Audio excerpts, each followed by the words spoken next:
نحمده ونصلي ونسلم على رسوله الكريم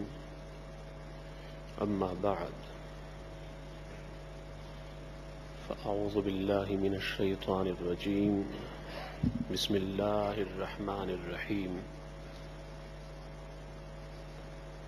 والتين والزيتون صدق الله العظيم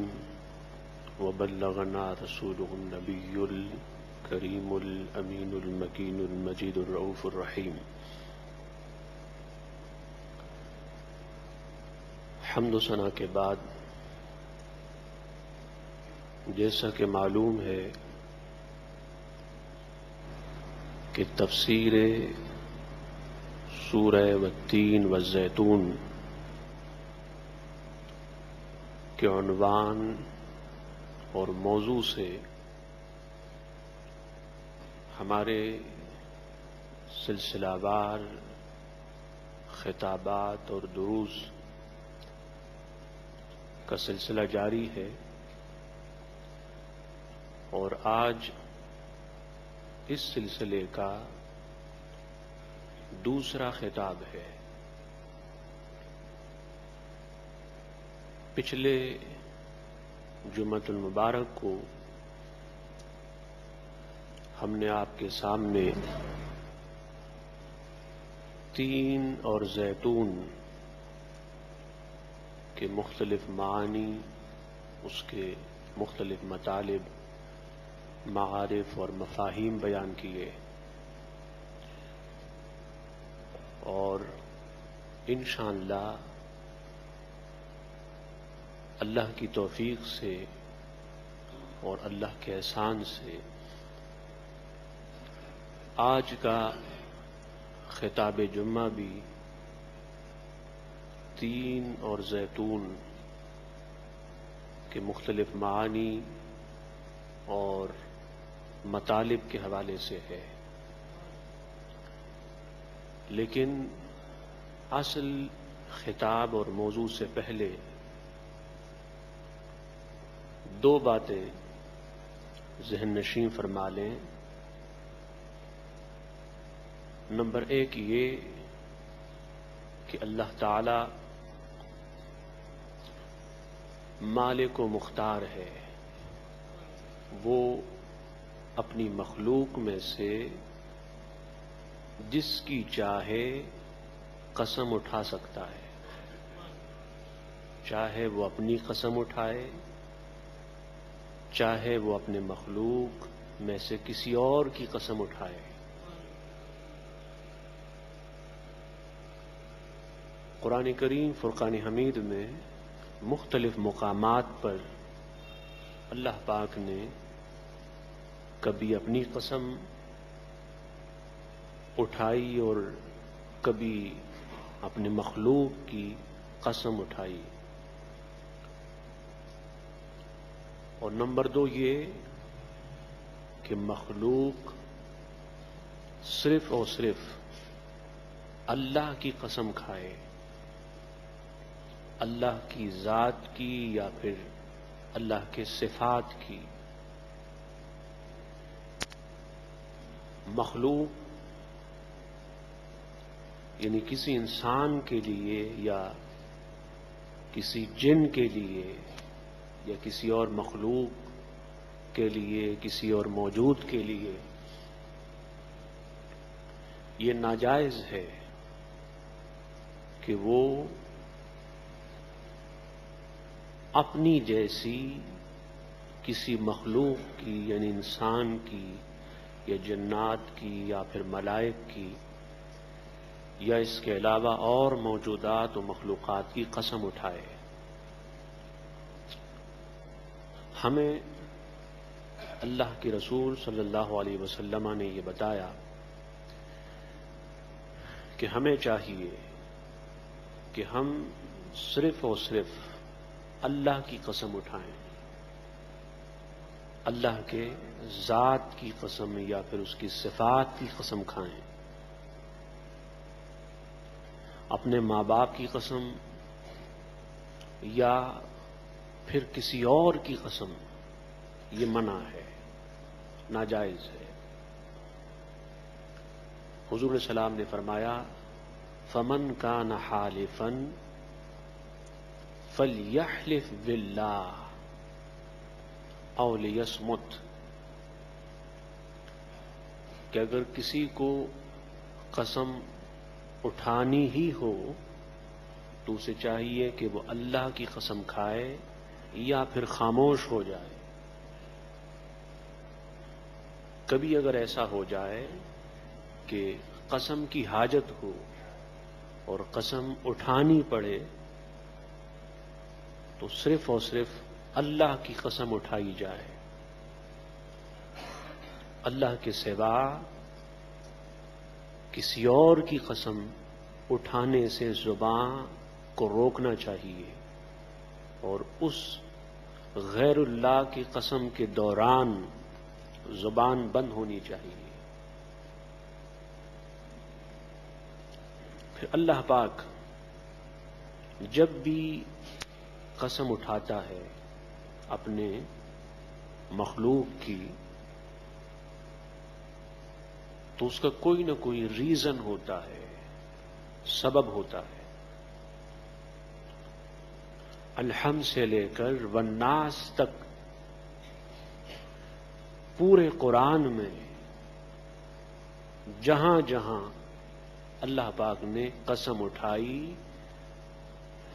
تو جہاں قسم ہے وہاں قسم کا ایک ریزن بھی ہے، ایک سبب اور علت اور وجہ بھی ہے۔ فار ایگزامپل سورہ 3 میں اللہ پاک نے قسم اٹھائی تین اور زیتون کی، تو اس کا ایک سبب ہے، ریزن ہے، ایک وجہ ہے، ایک علت ہے۔ اب سوال یہ ہے کہ اللہ پاک نے کس سبب کی بنیاد پر اور کس ریزن کے بیس پر تین اور زیتون کی قسم اٹھائی؟ علماء نے اس کے مختلف ریزنز اور اسباب و علل بیان کیے۔ ان مختلف اسباب میں سے ایک سبب اور ریزن یہ ہے کہ تین اور زیتون کے پھل بیک وقت غذا بھی ہے، خوراک بھی ہے، اور علاج اور شفا بھی ہے۔ تین اور زیتون بیک وقت انسان کے ظاہر کا علاج بھی ہے اور انسان کے باطن کا علاج بھی ہے۔ انسان کے جسم کے امراض یعنی فزیکل ڈیزیز کا علاج بھی ہے، اور انسان کے اندر کی بیماریاں، انر ڈیزیزز، باطن کی بیماریوں کا علاج بھی ہے۔ بیک وقت جب انسان تین اور زیتون کا میوہ اور پھل کھاتا ہے تو ایک تو غذا کا انتظام ہو جاتا ہے، خوراک کا انتظام ہوتا ہے، اور پھر وہی خوراک انسان کو مختلف بیماریوں سے نجات بھی دیتا ہے۔ آپ کو معلوم ہے بعض کھانے وہ ہیں جو بیماریاں پیدا کرتے ہیں، انسان وہ کھا لے تو بیمار ہو جاتا ہے، اس کے جسم میں مختلف بیماریاں پیدا ہوتی ہیں، اور بعض کھانے وہ ہیں کہ جب انسان کھاتا ہے تو وہ کھانا انسان کے جسم سے بیماریوں کو نکالتا ہے۔ ان کھانوں میں سے اور غذاؤں میں سے اور ان پھلوں اور میووں میں سے تین اور زیتون بھی ہے۔ کہ جب انسان کھاتا ہے تو جہاں اس کے غذا اور خوراک کا انتظام ہو جاتا ہے وہاں یہ پھل اور یہ میوے اس کے صحت کے ضامن بھی ہو جاتے ہیں، اور مختلف بیماریاں انسان کے جسم سے ان پھلوں کے سبب سے اللہ پاک نکال دیتا ہے۔ میں خاص بات بتانا چاہتا ہوں کہ کسی بھی بیماری سے شفا دینے والا اللہ ہے۔ تین ہو یا زیتون ہو، یہ ایک سبب ہے، ایک وسیلہ ہے۔ تو اگر تین اور زیتون سے شفا ہو جاتی ہے اور ہو سکتی ہے تو پھر حضور علیہ السلام کی ذات سے شفا کیوں نہیں ہو سکتی؟ حضور علیہ السلام کا مقام تو تین اور زیتون سے بھی کئی گنا اعلیٰ اور بالا اور بلند ہے۔ تو جس طرح تین اور زیتون میں شفا ہے مختلف امراض کی اور مختلف بیماریوں کی، ویسے حضور علیہ السلام میں بھی مختلف بیماریوں کی شفا ہے اور علاج ہے،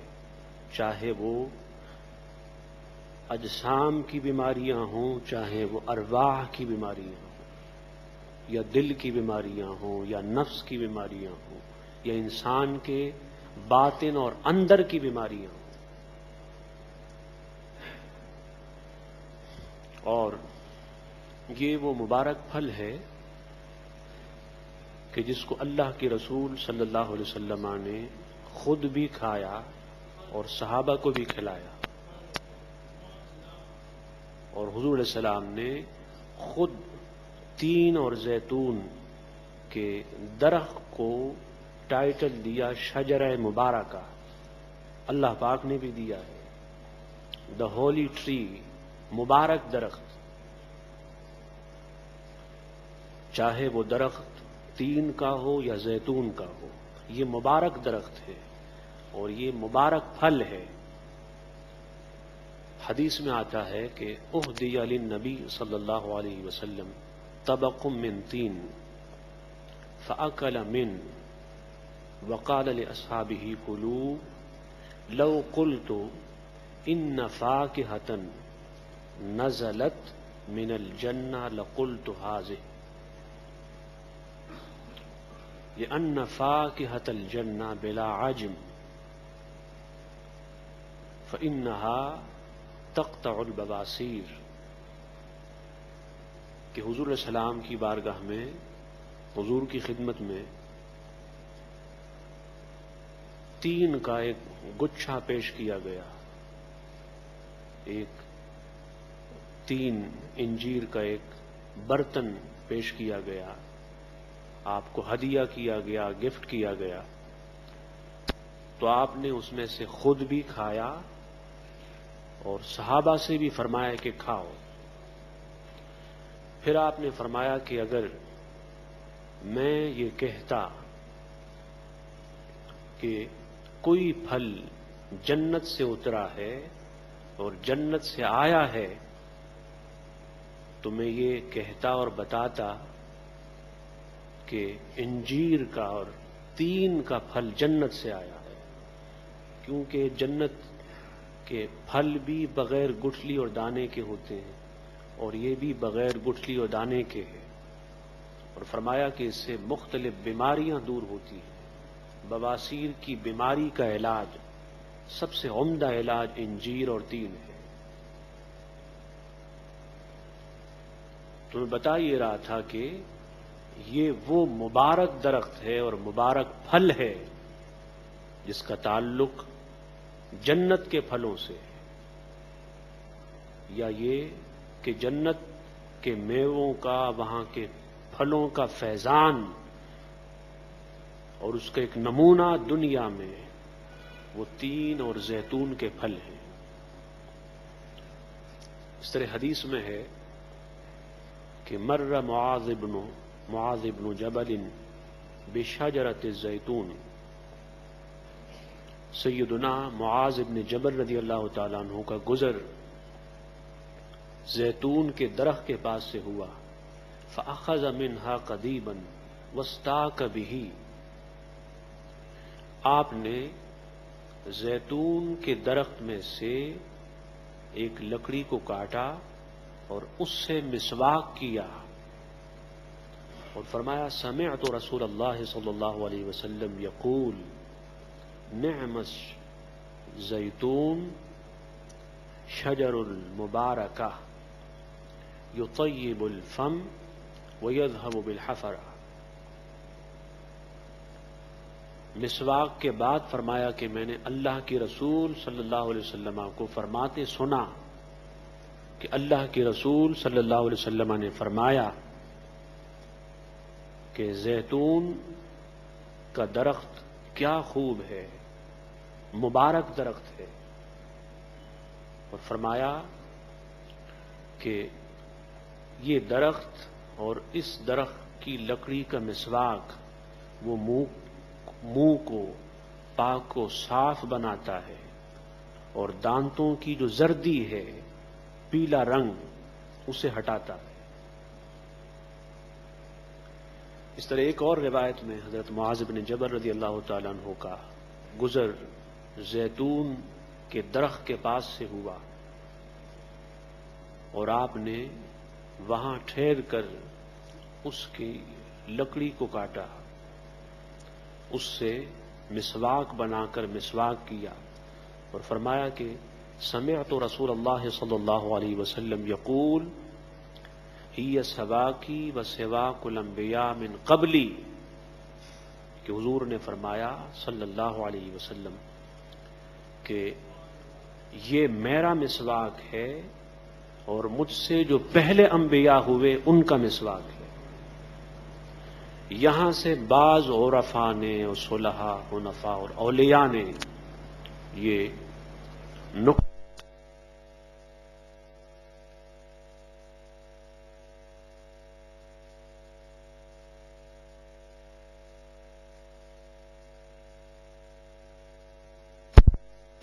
جس وقت سے حضور نے مسواک اللہ نے اسی کی اٹھائی ہو، یعنی اللہ حضور علیہ السلام کی قسم تو اٹھاتا ہی ہے۔ حضور کی شان یہ ہے کہ جس درخت سے حضور علیہ السلام مسواک کریں، جس درخت کی لکڑی سے حضور مسواک کریں، پھر اللہ اس درخت کی اور اس کی لکڑیوں کی قسم بھی اٹھاتا ہے۔ اور بعض نے یہ بیان کیا، چونکہ میں نے بتایا تھا کہ سورہ التین کے مختلف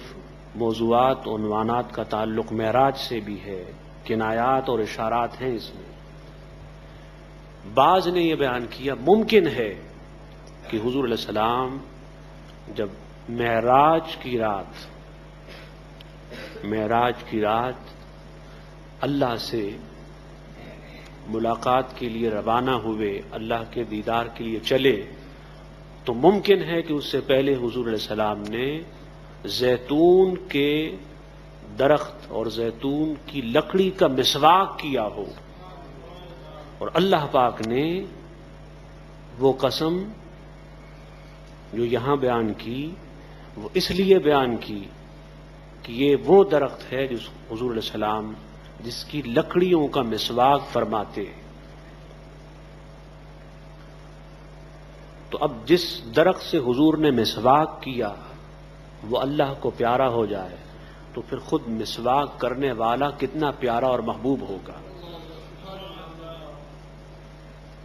اور اسی طرح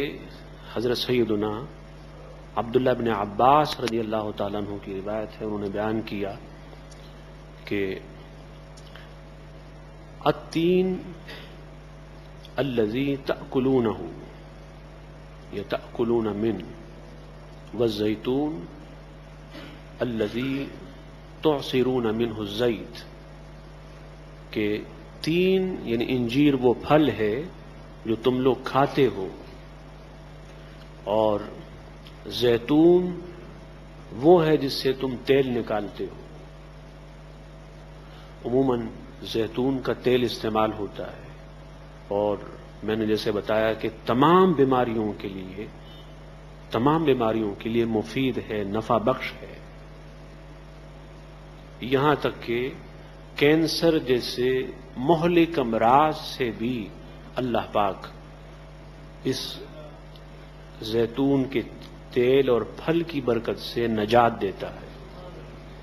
کیونکہ شفا میں نے بتایا اللہ دیتا ہے۔ اللہ کے علاوہ جو بھی ہیں یہ شفا کے اسباب ہیں، وسائل ہیں، ذرائع ہیں اور مختلف وسیلے ہیں شفا کے۔ اصل شافی اور شفا دینے والا فقط اللہ ہے۔ اسی طرح حضرت سیدنا اکرمہ رضی اللہ تعالیٰ عنہ نے بیان کیا، تفسیر سراج المنیر میں ہے کہ ہما جبلان من الارض المقدسہ، کہ تین اور زیتون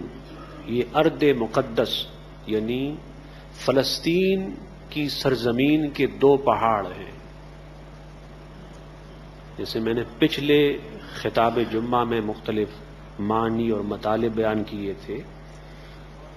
تو ان میں سے یہ بھی ہے حضرت اکرمہ رضی اللہ تعالیٰ عنہ کا قول۔ یہ وہ پہاڑ ہیں جس پہ صالحین چلے ہیں، اولیاء چلے ہیں، اللہ کے نیک بندے انبیاء چلے ہیں۔ اور میں نے بتایا تھا کہ جس پہاڑ پر نبی کا قدم لگے یا کسی ولی کا قدم لگے تو پہاڑ تو ویسے بھی اونچا ہوتا ہے، لیکن پھر وہ اونچوں میں بھی اونچا ہو جاتا ہے، اونچوں میں بھی اونچا ہو جاتا ہے۔ یہاں میں خاص ایک نقطہ بتا دوں، وہ یہ کہ اللہ پاک نے پہاڑوں کو اونچا بنایا ہی اس لیے ہے تاکہ اس پر اونچے انبیاء کے قدم پڑے۔ تو جس پہاڑ پہ اللہ کے نبی اور رسول کا قدم پڑے، وہ پہاڑ باقی تمام پہاڑوں سے ممتاز ہو جائے، جدا ہو جائے، اس کی شان یہ ہو کہ پھر اللہ اس کی قسم اٹھائے۔ جس پہاڑ پہ قدم پڑے اور جس جسم پہ محبوب کے قدم آ جائیں، جس سینے پہ محبوب کے قدم آ جائیں، پھر ان کا مقام کیا ہوگا۔ میری مراد سیدنا صدیق اکبر رضی اللہ تعالیٰ عنہ ہے، جنہوں نے ہجرت کی رات تاجدار کائنات کو اپنے کندھوں پہ اٹھایا اور حضور علیہ السلام کے قدمین طیبین ان کے سینے سے، ان کے جسم سے مس ہوئے، تو اس صدیق اکبر کا مقام کتنا بلند ہوگا۔ اس لیے بعض علماء نے 3 کا معنی کیا ہے صدیق اکبر۔ کیا؟ صدیق اکبر۔ فرمایا قسم ہے 3 یعنی صدیق اکبر کی، جس طرح پہاڑ پر نبی کے قدم لگے، اس پہاڑ کی قسم اللہ نے اٹھائی، تو ابو بکر تیرے سینے سے بھی اور تیرے جسم سے بھی میرے محبوب کے قدم مس ہوئے ہیں، تیرے مبارک سینے کو بھی اور تیرے مبارک جسم کو بھی میرے محبوب کے قدموں نے چوہا ہے، میرے محبوب کے قدم لگے ہیں۔ اس لیے جس طرح اس پہاڑ کی قسم اٹھاتا ہوں، اس طرح تیرے جسم اور تیرے سینے کی قسم بھی اٹھاتا ہوں۔ اللہ پاک کی بارگاہ میں دعا ہے کہ اللہ تعالی ہمیں حضور علیہ السلام کی محبت اور حضور کے عشق میں ڈوب کر اور فنا ہو کر قرآن پڑھنے اور پڑھانے کی، سمجھنے اور سمجھانے کی توفیق عطا فرمائے۔ وما علینا الا البلاغ۔ صلاة سنة رسول الله صلى الله عليه وسلم من يوم الجمعة الصلاة